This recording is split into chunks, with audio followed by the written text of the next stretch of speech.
Hi, my name's Clive Ingram. I'm a foreman joiner at Tre Concepts Joinery at Trigonigi Industrial Estate in Falmouth. And I've been a joiner, basically since I left school, so a long time now. So.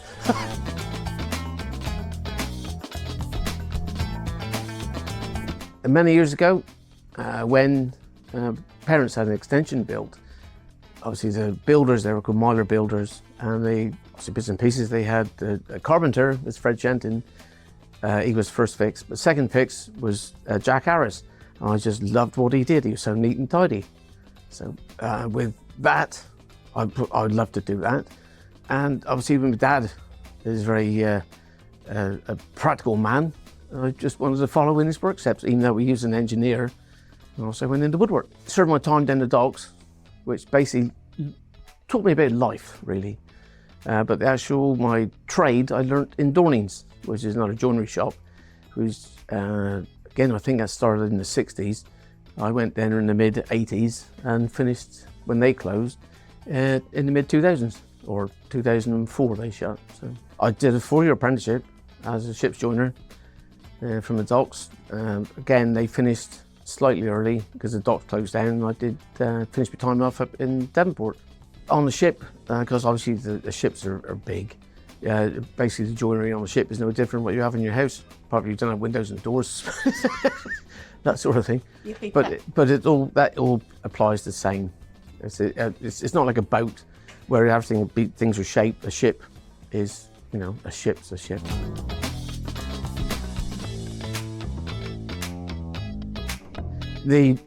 Windows and doors are main things. We've taken a lot more furniture on now, which again is, you don't mind doing it. It's something different from what we normally do.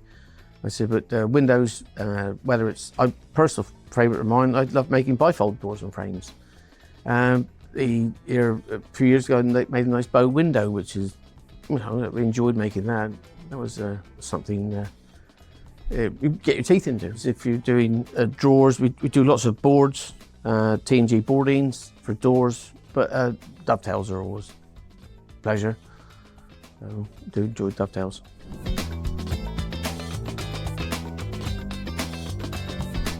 First of all, obviously they come and speak to the company, then we go and measure, find out what sort of window they want, whether it's a box frame or a casement or whatever sort of thing, like what we got behind us.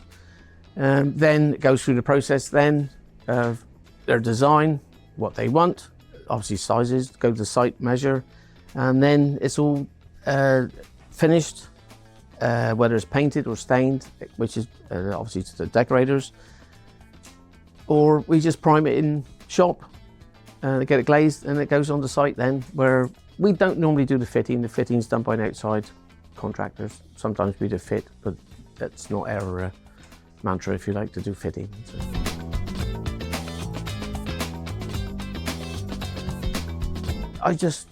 At the end of the day, you say, I made that.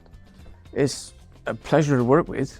Love working with wood. You can't work with the wood that you used to have because it's not, stairs was mostly prana pine, which is sacrilege really, or Brazilian mahogany, you do all that, which neither you can use now. But I do like working in oak.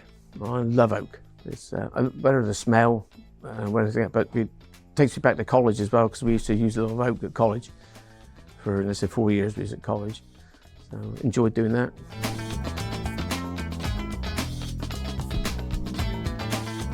I aren't so keen on softwood anymore because it just splits and shakes and knots everywhere. I say I can't spend other people's money, but it really is not worth having softwood. Even indoors, it's not good. It just bends and bows and shakes. After a while, you're paying for it again. Like I said, if you can't spend people's money, they can only afford that. So that's what they go for.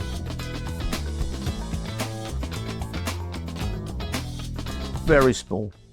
Got little bits and pieces. I got a bandsaw at the shed.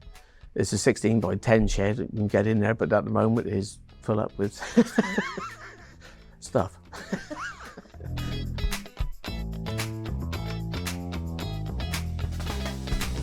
I said box frames, one of my favourites.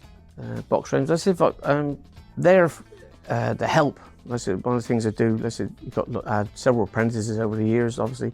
If I can help them, I do spend a lot of time with them. Obviously, there's some better than others, but you know, you get out what you put in. And I find pleasure in helping the lads, if you like, so which is good.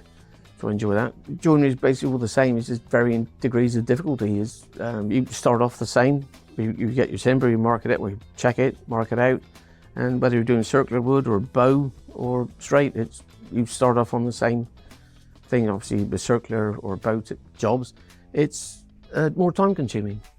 Just as long as they allow for that, it's okay. Really find anything too much of a challenge. The bigger it is, obviously, it's a two-man job. I prefer something this size rather than big. But if it's something this size to something bigger, the same applies. You just got to do it. Well, like I said, circular jobs. I really wanted to get into that, and once you've done, you master the square stuff or whatever, even triangles or angled. It's not, but circular stuff. It's no different from working with making a square window to a round one. It's just the time involved. As long as it allows the time to do it, it's not a great problem. And I said I get great joy of, look at that.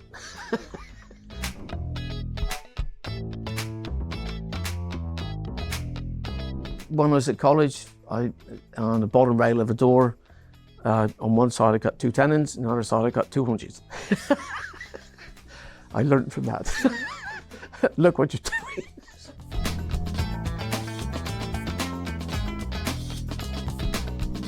Obviously, measure twice, cut once.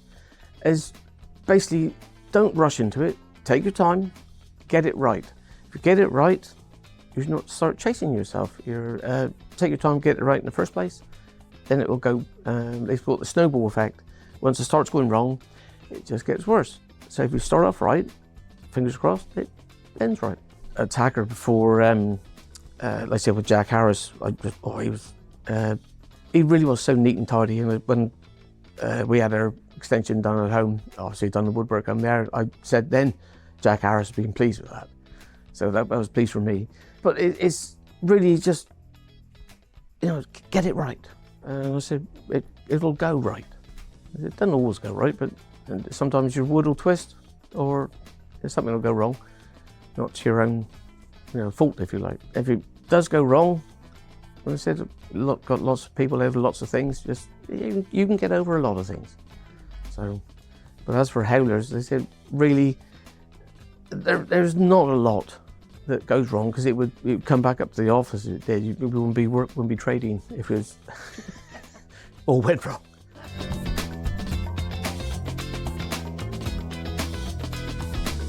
Your basics really: hammer, your chisels, or mallet and your chisels.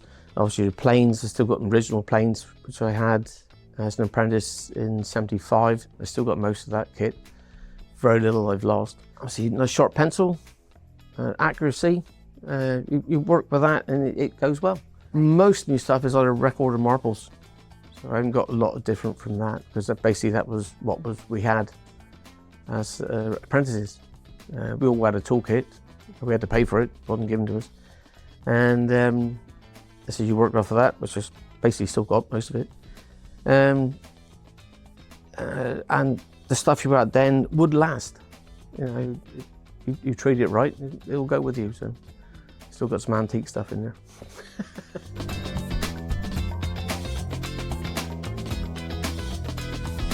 Hand tools. Power tools are always good to use, obviously, because but once you progress, get your hand tools, but you can always go back to your hand tools when the power tools break.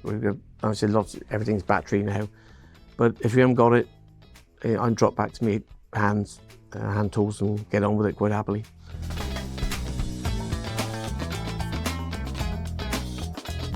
It's cost, because cost of materials, your glass, your paint, your wood itself is just, well, astronomical really. It's again, you need your heating in the winter, you need that, but you don't need a wood window. So your cost, you need to go for what you can have, really.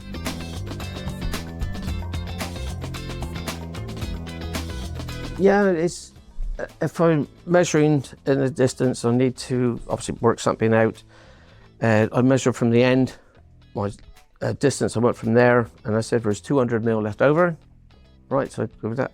Now if I mark it out, and I've got 100 mil that end and 100 mil that end, I know I've got it right. But if I've got 100 mil that end and 200 that end, so it's just something, it's a double check. You can work on it. It's just lots of things you can pick up on. No rush. You haven't got to prove. Just getting it right is proof enough that you listened and got it right. But just take your time. Measure twice, cut once.